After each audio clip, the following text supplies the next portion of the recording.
Assalamualaikum warahmatullahi wabarakatuh. Halo teman-teman, kembali lagi di channel Tica Moy.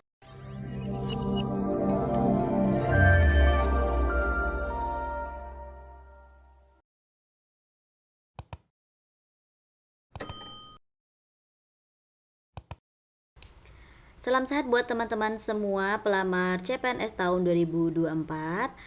Seleksi kompetensi dasar CPNS tahun 2024 sebentar lagi akan segera dimulai. Nah, berikut ada beberapa 30 soal teori TWK ya teman-teman ya.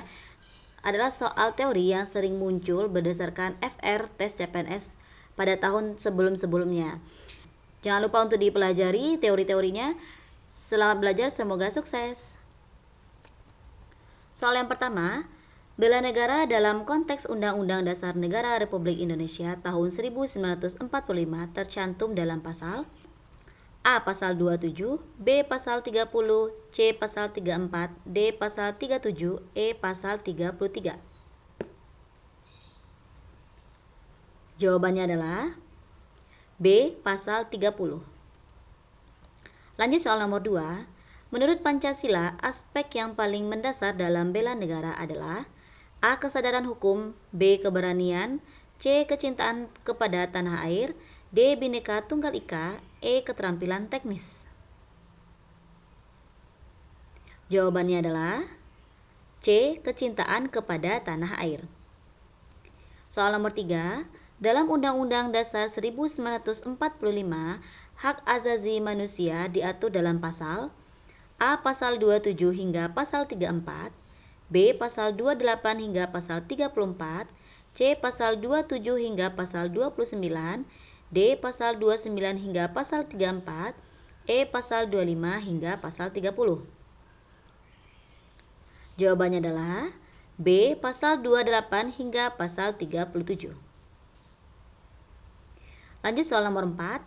Yang menjadi dasar bagi pembentukan undang-undang di Indonesia menurut Undang-Undang Dasar 1945 adalah A. Panitia 9, B. Deklarasi Universal Hak Asasi Manusia, C. Ketetapan MPR, D. Pancasila dan Undang-Undang Dasar 1945, E. Peraturan Presiden. Jawabannya adalah D. Pancasila dan Undang-Undang Dasar 1945. Lanjut soal nomor 5. Salah satu fungsi dari Majelis Permusyawaratan Rakyat atau MPR adalah A. Menggantikan kedudukan Wakil Presiden, B. Mengawasi jalannya pemerintahan, C. Mengesahkan anggaran pendapatan dan belanja negara, D. Menyusun dan menetapkan perubahan Undang-Undang Dasar 1945, E. Melaksanakan pemilu. Jawabannya adalah D. Menyusun dan menetapkan perubahan Undang-Undang Dasar 1945. Soal nomor 6. Dalam Undang-Undang Dasar 1945 yang dimaksud dengan negara kesatuan adalah A. Negara yang terdiri dari beberapa negara bagian, B. Negara yang berbentuk federasi, C. Negara yang memiliki hak otonomi penuh, D. Negara yang memiliki satu pemerintah pusat, E. Negara yang terdiri dari dua pemerintahan. Jawabannya adalah D. Negara yang memiliki satu pemerintah pusat. Lanjut soal berikutnya. Siapa yang berhak mengusulkan perubahan Undang-Undang Dasar 1945? A. Seluruh rakyat Indonesia, B. Presiden, C. Mahkamah Agung, D. DPR dan DPD, E. MPR. Jawabannya adalah E. MPR. 8. Apa yang menjadi dasar untuk melaksanakan pemerintahan yang bersih dan bebas dari korupsi menurut Undang-Undang Dasar 1945? A. Pasal 27, B. Pasal 28D, C. Pasal 28C, D. Pasal 30, E. Pasal 29. Jawabannya adalah B. Pasal 28D yang berbunyi, setiap orang berhak atas pengakuan, jaminan, perlindungan, dan kepastian hukum yang adil, serta perlakuan yang sama di hadapan hukum. Lanjut soal nomor 9. Dalam Undang-Undang Dasar 1945, lembaga negara yang memiliki wewenang untuk mengajukan rancangan undang-undang kepada DPR: A. Presiden, B. BPK, C. Mahkamah Agung, D. DPRD, E. MPR. Jawabannya adalah A. Presiden. Lanjut, soal nomor 10. Siapa yang menyusun Undang-Undang Dasar 1945 dan kapan itu terjadi? A. Soekarno dan Muhammad Hatta pada tanggal 17 Agustus 1945. B. BPUPKI pada tanggal 18 Agustus 1945. C. PPKI pada tanggal 18 Agustus 1945. D. Soekarno pada tanggal 1 Juni 1945. E. MPR pada tanggal 10 November 1945. Jawabannya adalah C. PPKI pada tanggal 18 Agustus 1945. Lanjut soal nomor 11. Lembaga legislatif yang mewakili daerah dan memberikan masukan terkait masalah daerah dalam perancangan undang-undang yaitu A. MPR, B. BPK, C. DPR, D. DPD, E. MK. Jawabannya adalah D. DPD, Dewan Perwakilan Daerah. Untuk lembaga legislatif terdiri dari 3 yaitu MPR, DPR, dan DPD. MPR terdiri dari anggota DPR dan DPD. MPR bertugas mengubah dan menetapkan undang-undang dasar, melantik presiden dan wakil presiden, serta memberhentikan presiden atau wakil presiden dalam masa jabatannya jika terbukti melanggar hukum. DPR adalah lembaga perwakilan rakyat yang memiliki fungsi legislasi, fungsi anggaran, dan fungsi pengawasan terhadap pemerintahan. Untuk DPD, mewakili daerah dan memberikan masukan terkait masalah daerah dalam perancangan undang-undang. Jadi jawabannya adalah D, DPD. Lanjut soal nomor 12. Apa yang menjadi dasar hukum untuk mengatur otonomi daerah di Indonesia? A. Undang-Undang Nomor 32 Tahun 2004. B. Undang-Undang Dasar 1945. C. Undang-Undang Nomor 33 Tahun 2004. D. Undang-Undang Nomor 12 Tahun 2011. E. Undang-Undang Nomor 23 Tahun 2014. Jawabannya adalah E. Undang-Undang Nomor 23 Tahun 2014. Nomor 13. Maksud dari prinsip kedaulatan rakyat dalam sistem pemerintahan Negara Kesatuan Republik Indonesia adalah A. Kesatuan tertinggi ada di tangan pemerintah. B. Rakyat tidak memiliki hak untuk berpartisipasi dalam politik. C. Semua kekuasaan ada di tangan presiden. D. Hanya elit politik yang memiliki suara dalam pemerintahan. E. Rakyat memiliki hak untuk memilih pemimpin dan menentukan kebijakan. Jawabannya adalah E. Rakyat memiliki hak untuk memilih pemimpin dan menentukan kebijakan. Lanjut soal nomor 14. Bhinneka Tunggal Ika menjadi salah satu asas dalam A. Undang-Undang 1945. B. Sila ketiga Pancasila. C. Sila pertama Pancasila. D. Kebijakan pemerintah daerah. E. Kebijakan ekonomi nasional. Jawabannya adalah B. Sila ketiga Pancasila. Lanjut soal nomor 15. Siapakah tokoh bangsa Indonesia yang mencetuskan konsep Bhinneka Tunggal Ika? A. Ahmad Yani. B. Sultan Syahrir. C. Muhammad Yamin. D. Ki Hajar Dewantara. E. Ahmad Subarjo. Jawabannya adalah C. Muhammad Yamin. Lanjut soal nomor 16. Tujuan dari mencantumkan Pancasila dalam pembukaan Undang-Undang Dasar 1945 adalah A. Sebagai formalitas tanpa makna mendalam. B. Untuk menegaskan identitas nasional Indonesia sebagai negara yang berlandaskan Pancasila. C. Untuk memperkuat kekuasaan presiden. D. Mengesampingkan hukum adat yang berlaku. E. Untuk menjelaskan semua aturan dalam kehidupan sehari-hari. Jawabannya adalah B. Untuk menegaskan identitas nasional Indonesia sebagai negara yang berlandaskan Pancasila. Lanjut soal nomor 17. Dalam konteks Bhinneka Tunggal Ika, istilah Ika berarti A. Kesatuan, B. Keadilan, C. Persatuan, D. Kedamaian, E. Kemakmuran. Jawabannya adalah A. Kesatuan. Lanjut soal nomor 18.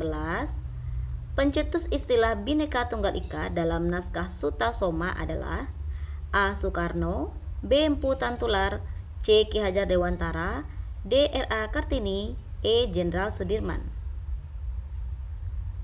Jawabannya adalah B. Empu Tantular. Lanjut soal nomor 19. Pegawai aparatur sipil negara terdiri atas A. PNS dan PPPK, B. PNS dan tenaga honorer, C. PNS dan PPK, D. PPPPK dan TNI, E. PNS dan TNI serta Polri. Jawabannya adalah A. PNS dan P3K. Lanjut soal nomor 20. Rumusan dasar Pancasila sebagai dasar negara tercantum dalam A. Petisi Soekarno, B. Kitab Suta Soma, C. Piagam Jakarta, D. Perjanjian Bandung, E. Maklumat BPUPKI. Jawabannya adalah C. Piagam Jakarta. Lanjut soal nomor 21. Kekuasaan pendukung dalam usaha pertahanan dan keamanan negara menurut pasal 30 ayat 2 Undang-Undang Dasar 1945 adalah A. Polri dan TNI, B. Pemerintah, C. TNI, D. Polri, E. Rakyat.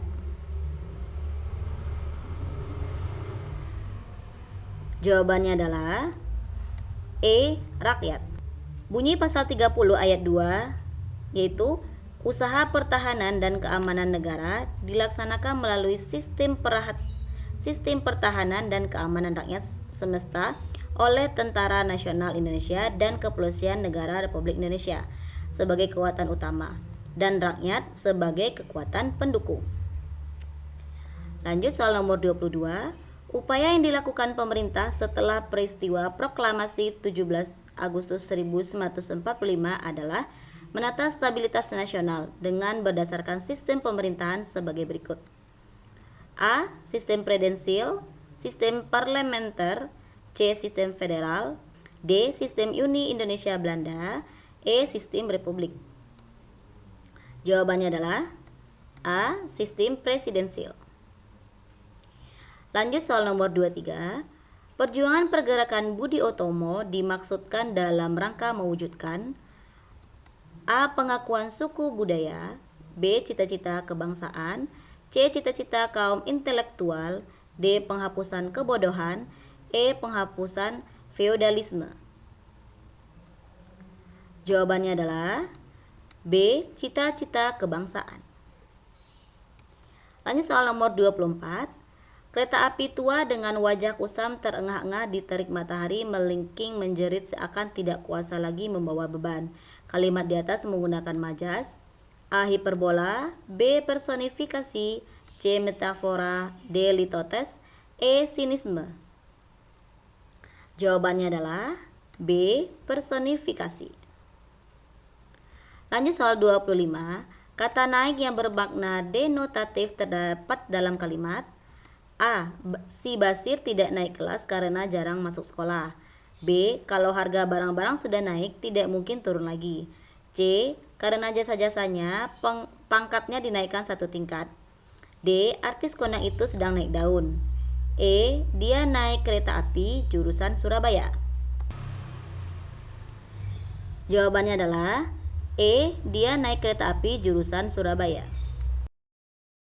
Makna denotatif merupakan makna literal dari suatu kata tanpa ada tambahan makna kiasan, emosi, atau konteks budaya. Sedangkan lawan dari kata denotatif adalah makna konotatif, yaitu mengacu pada makna tambahan atau makna yang berhubungan dengan perasaan, emosi, atau asosiasi yang muncul dari kata tersebut. Lanjut soal nomor 26, poin 1. Pada perasaan Masrul, kalau ada beradik perempuan, segan ia minta sesuatu keperluan kepadanya. 2. Kalau kena ganggu oleh kawan-kawan, selalu kepada Masrullah gangguan itu diadukan. 3. Beberapa kali Masrul menerima pengaduan. 4. Pengaduan itu diterima saja karena Masrul tidak bisa marah. Kata ganti orang terdapat dalam kalimat A. Poin 1, B. Poin 3 dan 4, C. Poin 2, D. Poin 1 dan 3, E. Poin 4.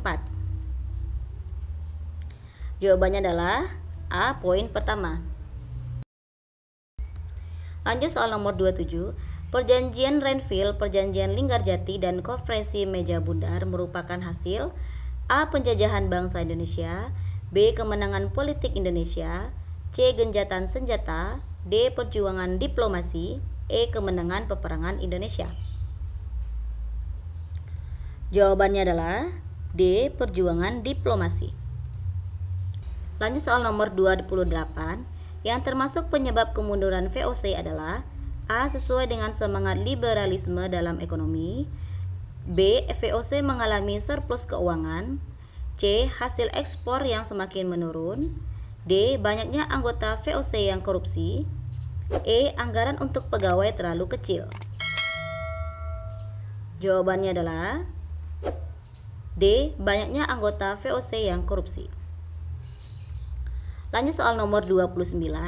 Tanam paksa yang diterapkan pemerintah kolonial Belanda pada abad ke-19 di Indonesia merupakan perwujudan dari A. Kerakusan pemerintah Belanda, B. Dehumanisasi masyarakat Jawa, C. Bekerjasama dengan Belanda, D. Kesombongan Belanda, E. Pola perdagangan VOC. Jawabannya adalah B. Dehumanisasi masyarakat Jawa. Kita bahas sedikit perihal dehumanisasi. Ini merupakan proses atau tindakan merendahkan martabat seorang atau kelompok sehingga mereka dianggap kurang manusiawi atau bahkan tidak manusiawi sama sekali. Lanjut soal nomor 30. ASN atau aparatur sipil negara sebagai profesi berlandaskan pada prinsip berikut, kecuali A. Kode etik dan kode perilaku, B. Kualitas jabatan, C. Profesionalitas, D. Proporsionalitas, E. Nilai dasar. Jawabannya adalah D. Proporsionalitas. Oke, itulah 30 latihan soal yang berkaitan dengan soal-soal teori TWK atau tes wawasan kebangsaan yang sering muncul. Terima kasih kepada teman-teman yang telah menonton video ini. Semoga sukses dan lolos CPNS tahun 2024.